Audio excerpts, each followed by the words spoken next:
Hey guys, today I'll be checking out 7 surprising things about living in Finland.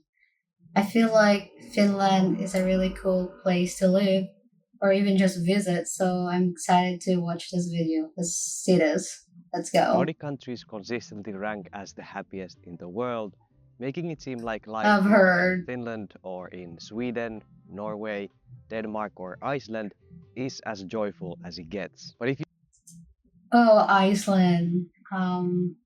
Someone I know loves Iceland so much. I haven't checked Iceland yet, but I've heard Iceland is a really cool place, like country. It's very different.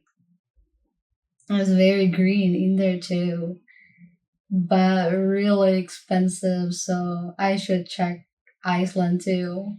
But yeah, let's check visit this. here, you might not see what you expect. No big smiles from strangers, no high energy I've heard. excitement, no intense expressions of joy. Instead, happiness here feels quieter. That's because Nordic happiness is not about constant positivity, it's about peace of mind. Actually, if you look at Gallup's Global That's Emotions nice. report, which measures how often people smile, laugh, or feel excitement, the top ranking countries are mostly in Latin America and Southeast Asia, Oh, places where happiness is more social, more outward. In those cultures, joy is often expressed through big gatherings, music, and community, and that's one way of measuring happiness. The World Happiness Report, which consistently ranks Nordic oh, countries it's at the top, Finland's the looks at top something one. else entirely. It's based on long term life satisfaction, not just daily emotions. Yes. It measures things like financial security, trust in the government, work life balance, and overall well being. So, even if Nordic people don't seem outwardly like cheerful all the time, they still report feeling deeply satisfied with life. This is why, from the outside, Yeah, I feel like happiness means contentment. Like you're just contented with your life. And I feel like the people that smile and laugh the most is the most lonely people. Like inside, they just smile a lot because they don't want people to like see they're lonely. But inside, they're like sad. And yeah, I noticed it a lot. Like I know people that smile a lot, but they carry more burden inside. And then online, I see this. I like saw a post from someone. This is a long time ago, and then she had a friend, and then the friend was just so happy, and then it commits suicide, and she didn't know why because that person was just so happy, and apparently was just carrying burden. So yeah, for me, happiness is contentment. Like I'm happy with what I have right now, but I feel like I still would want to do more. I have to strive more, but I'm contented and I'm happy with that. Nordic happiness might look kind of boring. No extreme highs It's or pretty lows, in there. no pressure to always be smiling, just quiet enjoyment of life. In many cultures, people feel pressured to always Yeah. be upbeat, to push through stress with a smile. That's not a thing Yeah. here. If someone is tired, they just look tired. If they don't feel like talking, they just don't. And that is not seen as Yeah. rude, it's just normal. So if you want to imagine this visually, this happiness, in some cultures it might look like laughter and parties, but in the Nordics Mm-hmm. it looks like sitting by a lake in silence. Oh, I So love if you that visit and one. wonder why people don't seem overly cheerful, it's not because they are unhappy, they are just peacefully content. By the way, sorry if I Yeah. sound a little bit weird in this. I like how you explain it. It's just so true, like on point. You know, I like to live in the society where you don't like sound rude if you don't smile because you're tired, you know? I do like that way. I For some people, even though you are really tired and you're not in the mood that day and then you don't smile at them, you're rude. And yeah, that's how it is here. But yeah, it's so beautiful in there. I have to say it. Like where he is right now, and it's so quiet. That's amazing. It's really so quiet. It's so cool. I'm This jealous. video, I have had this sore throat now. It's getting much better already, Oh, but I still have this weird voice that I cannot get rid of. But I hope you'll still enjoy the video. The second one is bureaucracy is intense, but there's a reward if you get through it. Nordic countries have interesting. well-functioning systems. Healthcare, benefits, and public services are all reliable. But I have to say, That's getting nice. set up is not that easy. Moving, working, or dealing with official documents can feel like an endless process. I experienced this firsthand when my I get partner moved here that. from Italy. It took many months of back and forth paperwork, visiting so many different offices and waiting on approvals. The good I part is bet. that once you are in, you rarely have to deal with bureaucracy again, at least that much. So all the taxes, healthcare, and social benefits are like automated. There's no fighting with insurance companies or chasing invoices. Nice. Daily life runs smoothly, and there's very little paperwork to handle later. But getting to that point takes time, and for many professionals moving to Finland, handling everything alone is not ideal. That's why today's sponsor, Nerds Bay, exists to make the process much easier. Figuring out the contract simple, record, navigating, and they take sick leave, labor, rural, thanks to Nerds Bay. Compared to the Bay has built a course, so move, it can learn more speaks English. But there's a catch. The Nordic countries are among the best non-native English-speaking regions in the whole world. In cities, almost everyone under 50 speaks fluent English, and even in smaller towns, Oh, most really? people understand enough to get by. But actually, people here often underestimate their own English skills. They might say, oh, I'm not that good, but then go on to speak almost perfect English. And even older generations manage quite well. My That's 87-year-old nice. grandfather still travels Oh, abroad every once in a while and gets by just fine in English. So actually, that's so nice. Then I don't have to worry about communicating whenever I go to Finland or other Nordic countries. That's nice. That's one of my dreams to go to Nordic countries. I feel like it's just so beautiful there. I love nature and stuff. That's why I love checking out places like this. It's when you think about it, it interesting. is completely possible to live in the Nordics for years or even decades without speaking the local language almost at all. Most jobs in international companies use English It here, looks and super nearly cool every though. service has an option for it. Public transportation, menus in restaurants, and government websites often have translations available that makes it very easy. So all this is very convenient, of course, but it also makes learning the local language much harder because the environment doesn't force you to learn. And if you try to Yeah. speak the local language, if you are studying it, people often switch to English right away.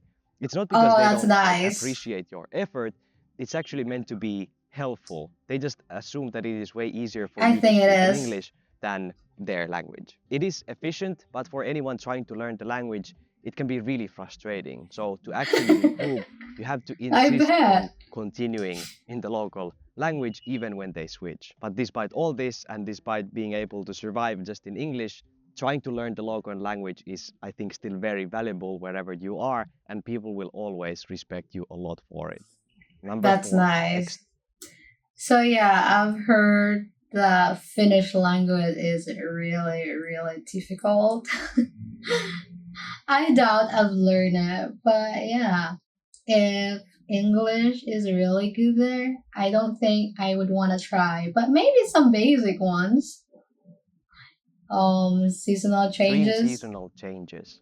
The difference between summer and winter here is very extreme. It's not just a change in I've heard. temperature, It feels like two completely different countries. Winter here isn't just snowy, it is dark. In the far north, the sun Yeah. doesn't rise for weeks or even months. In Svalbard, Weeks, Norway, months. for example, the polar night, as it's called, lasts from late November to mid January. That means Oh total my god, that's darkness for long. over 2 months.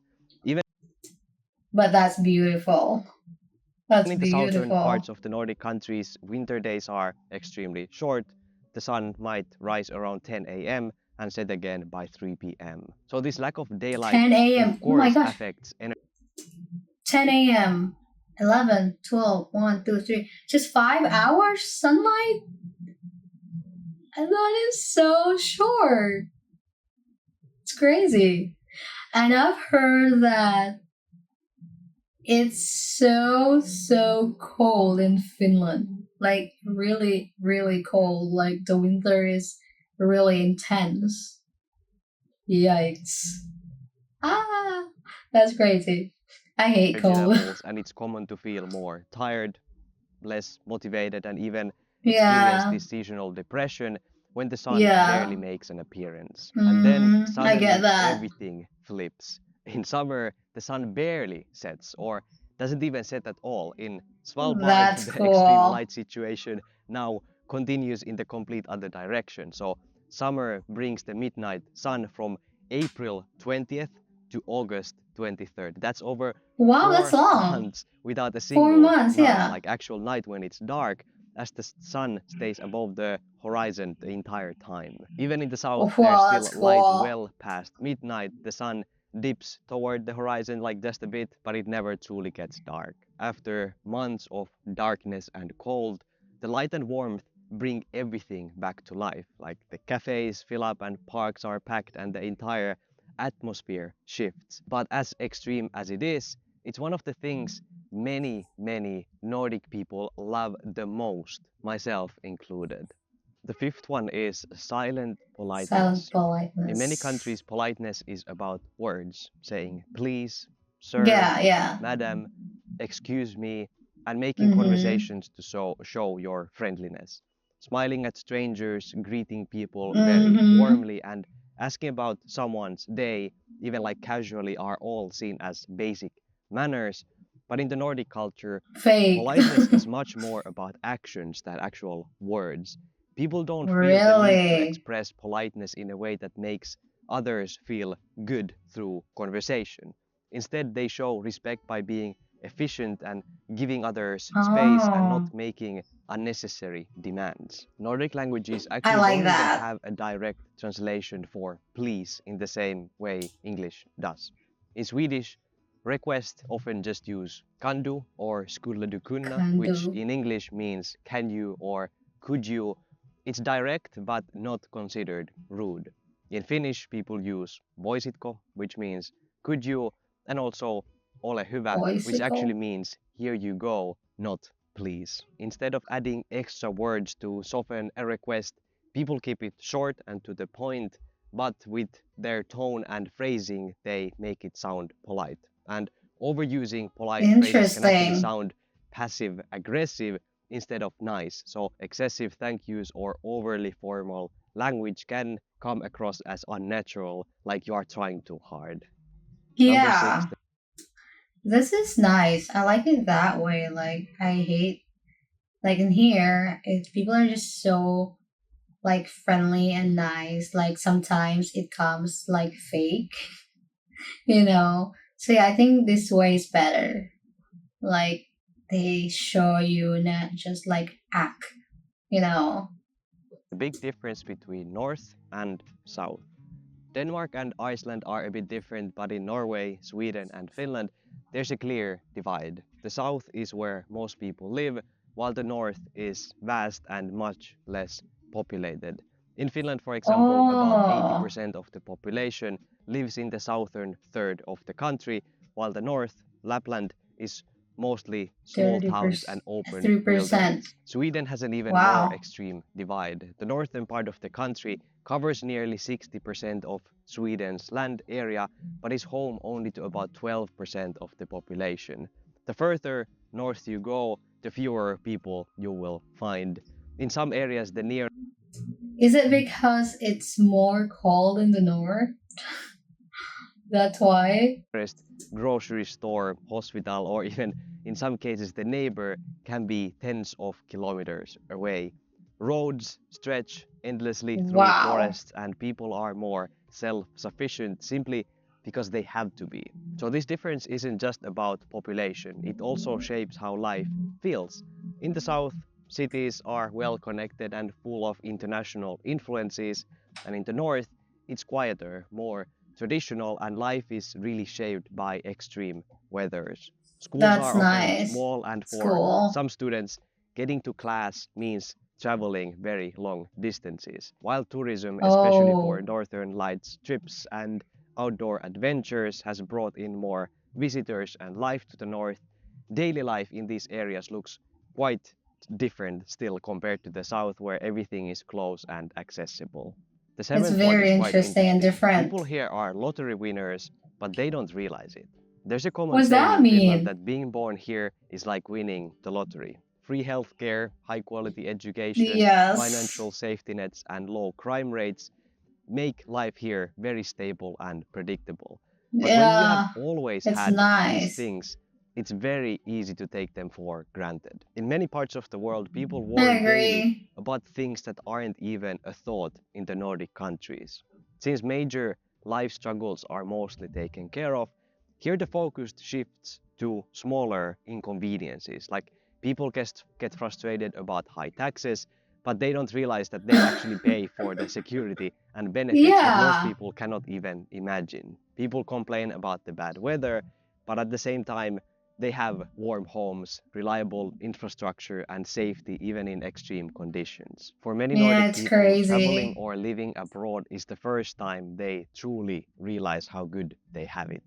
I had this experience myself when I moved away at 20 years old, seeing places with poor infrastructure, big wealth gaps, and like actual homelessness for the first time made me appreciate the stability I grew up with. The things I once I thought were bet. just normal were actually luxuries compared to what many people face daily. This doesn't mean Mm-hmm. that Nordic countries are perfect, every place has its problems, but the baseline quality of life is incredibly high compared to most of the world. And honestly, I Mm-hmm. wish more people here could see that and feel grateful for what we have. Thank you so much for watching.